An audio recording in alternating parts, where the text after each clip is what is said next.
Un saluto ai nostri amici telespettatori, eccoci a consueto appuntamento con la rubrica Family, Salute e Benessere. Oggi ci colleghiamo con il presidente dell'Ordine dei Medici di Udine, il dottor Gianluigi Tiberio. Dovremmo averlo già in linea, pronto? Buongiorno.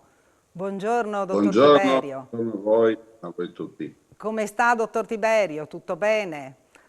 Diciamo sì, sono convalescente perché purtroppo ho avuto anch'io il Covid l'altra settimana e quindi ho ancora un po' di tosse, un po' di raffreddore. Per fortuna da vaccinato è stata un'esperienza non così impegnativa.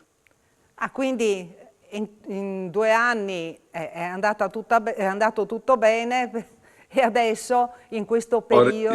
Ho resistito 2 anni e mezzo eh, e purtroppo non so come mi sono contagiato e così ho fatto i miei 10 giorni, 12 giorni di isolamento. ma senta, mi tolgo una curiosità, dal suo osservatorio, com'è la situazione in generale? Perché sappiamo quella che è la situazione negli ospedali, ma in generale sul territorio c'è ancora Allora, diffusione sul perché territorio sì. stiamo vedendo che i numeri sono sempre piuttosto sostenuti. Ho sentito anche il Dipartimento di Prevenzione l'altra settimana, proprio in caso del mio contagio, e i dati sono che praticamente i contagi sono costanti. Siamo su un numero quotidiano che si mantiene su livelli costanti. Questo rispetto all'anno scorso o agli anni scorsi è un dato significativo perché di solito con le temperature un po' rialzate, eccetera, il calo dei contagi era piuttosto evidente. Quest'anno non stiamo vedendo questa cosa qui, quindi forse c'è una grande voglia da parte di tutti di tornare alla normalità, ma la raccomandazione è quella di usare sempre le precauzioni, usare sempre le attenzioni, perché anche se la malattia, soprattutto nei vaccinati, è una malattia che è diventata molto più blanda, però la possibilità di contagiarsi è notevole e quindi dobbiamo stare molto attenti ancora. E con la sintomatologia più comune che lei rileva, appunto essendo medico di famiglia, quali sono i sintomi maggiormente diffusi? Allora, i sintomi che vediamo adesso, i principali sintomi sono la febbre non così alta, il raffreddore, mal di gola e una tosse piuttosto irritativa, cosa che prima non vedevamo, vedevamo delle forme molto più impegnative a livello polmonare, adesso vediamo delle forme che sono confinate alle prime vie aeree. E comunque adesso come praticamente l'influenza, cioè un'influenza ha sostituito con l'influenza di prima, il virus influenzale di Diciamo che prima. l'influenza quando si contraeva aveva delle caratteristiche per certi versi più blande di questa. L'impressione che ho io è che ci siano dei sintomi non così rilevanti, però sono abbastanza duraturi, tant'è che la tosse insomma, tende a durare anche qualche settimana dopo la negativizzazione. Ma ci sono anche individui asintomatici o che perlomeno Ci sono hanno... molti asintomatici, Sì. infatti il bacino del contagio di questo virus è rappresentato in gran parte dalle persone asintomatiche che non avendo nessun sintomo non hanno quell'alert di mantenere degli atteggiamenti di precauzione che possono evitare i contagi. Questo è proprio l'aspetto più, diciamo, è un'arma in più per il virus, è un'arma in meno per noi. Quindi anche adesso liberi tutti, meno un utilizzo minore delle mascherine, dovrebbe farci indurre, cioè dovremmo ripensare un attimo questo liberi tutti e stare un po' più attenti. Le mascherine in Secondo sostanza me, sì, servono, bastano? sì, secondo me è corretta la sua sottolineatura, nel senso che c'è questa gran voglia di tornare alla normalità, però purtroppo non possiamo dire che è finito tutto e non possiamo abbandonare completamente quelle che sono le precauzioni. Quindi facciamo ancora un po' di attenzione, perché non sappiamo quando finirà e come finirà. Quindi è ancora un momento di non abbandonare completamente le precauzioni e di mantenere sempre un livello di prudenza adeguato. Senta, per quanto riguarda, perché passiamo a un altro virus che si sta affacciando, perlomeno in questi giorni si sta parlando di vaiolo delle scimmie. Ecco, dobbiamo preoccuparci o no? A parte che quelli più o meno della mia generazione, per quanto riguarda il vaiolo, siamo stati vaccinati da bambini. Sì, esattamente. Il vaccino è stato eseguito fino agli anni 75, grosso modo, quindi gran parte delle persone di una certa età sono state vaccinate, quindi c'è una certa copertura. Il vaccino è ancora disponibile, quindi alla fin fine, se ci saranno le necessità, abbiamo le armi per poter fronteggiare questo tipo di malattie.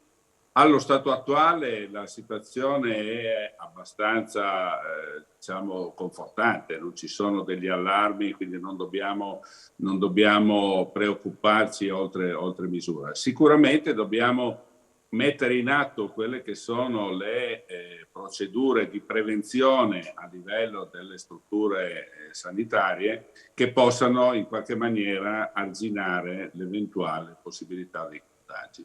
Quindi dobbiamo alzare la guardia a livello delle strutture sanitarie, ma a livello di cittadini, secondo me, dobbiamo mantenere un profilo basso di non grande preoccupazione, per fortuna.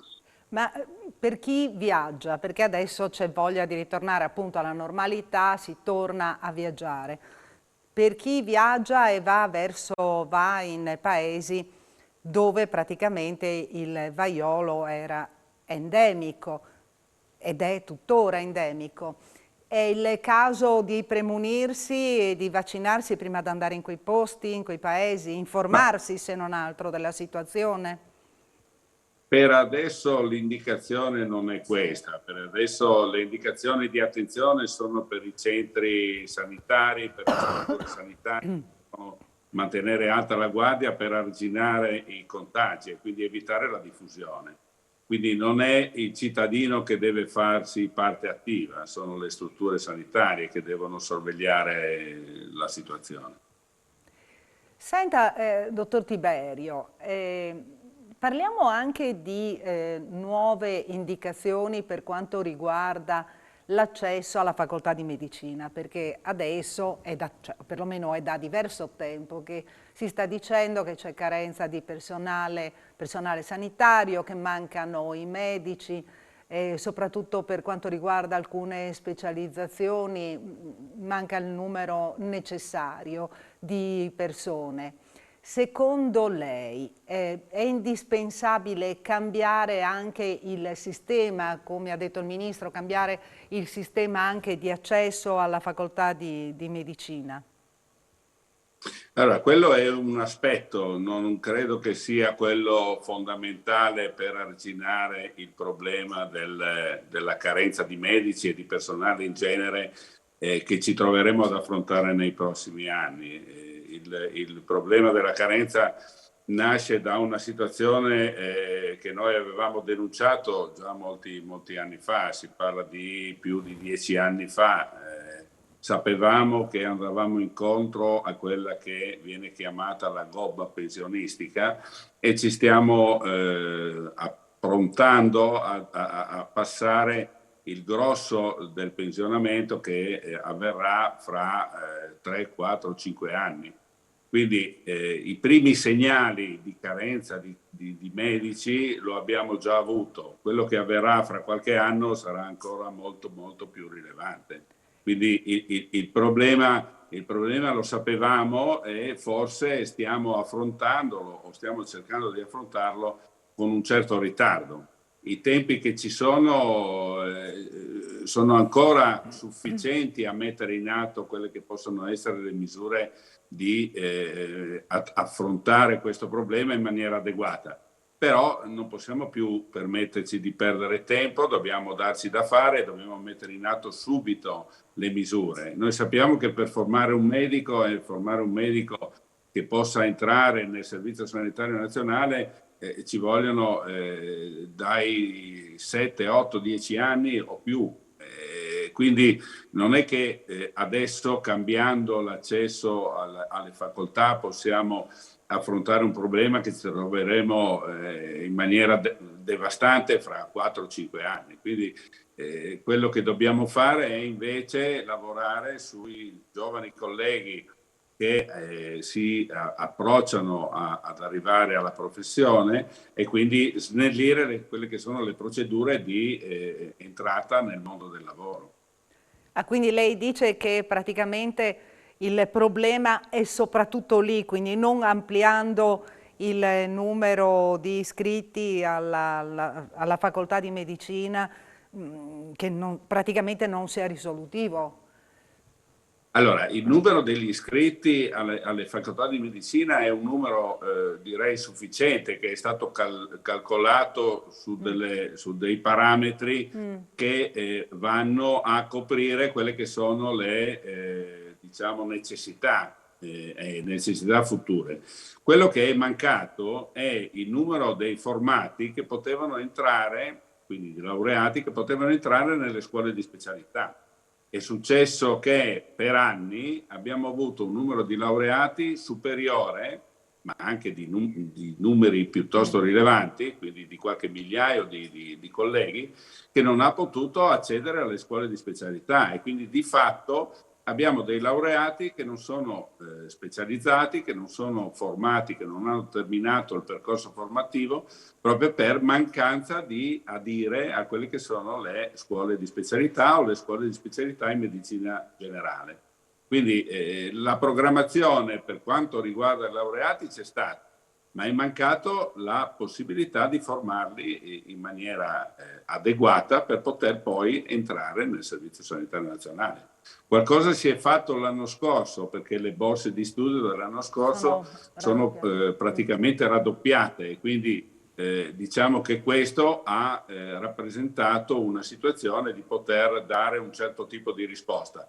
Dall'altro campo hanno tolto gran parte del numero dei colleghi, perché quasi tutti si sono spinti verso la specializzazione e hanno tolto di fatto un gran numero di colleghi che avrebbero scelto di andare nella scuola di specialità in medicina generale. Questo perché le borse di studio, per quel che riguarda la specializzazione, sono il doppio delle borse di studio o anche più del doppio delle borse di studio per quel che concerne la medicina generale. Quindi uno che deve scegliere o è vocato per andare a fare il medico di famiglia oppure sceglie la soluzione che gli dà maggiore soddisfazione anche economica. Dottor Tiberio, io non so come ringraziarla, magari questo sarà un tema che potremo approfondire ulteriormente, magari in una delle prossime puntate della nostra trasmissione. Non posso fare altro che ringraziarla, che augurarle una pronta guarigione, ma vedo che già sta bene, vedo che già proprio no, tosse, sta scomparendo, no? Vediamo di terminare la convalescenza in maniera adeguata. Grazie, grazie per essere stato con noi.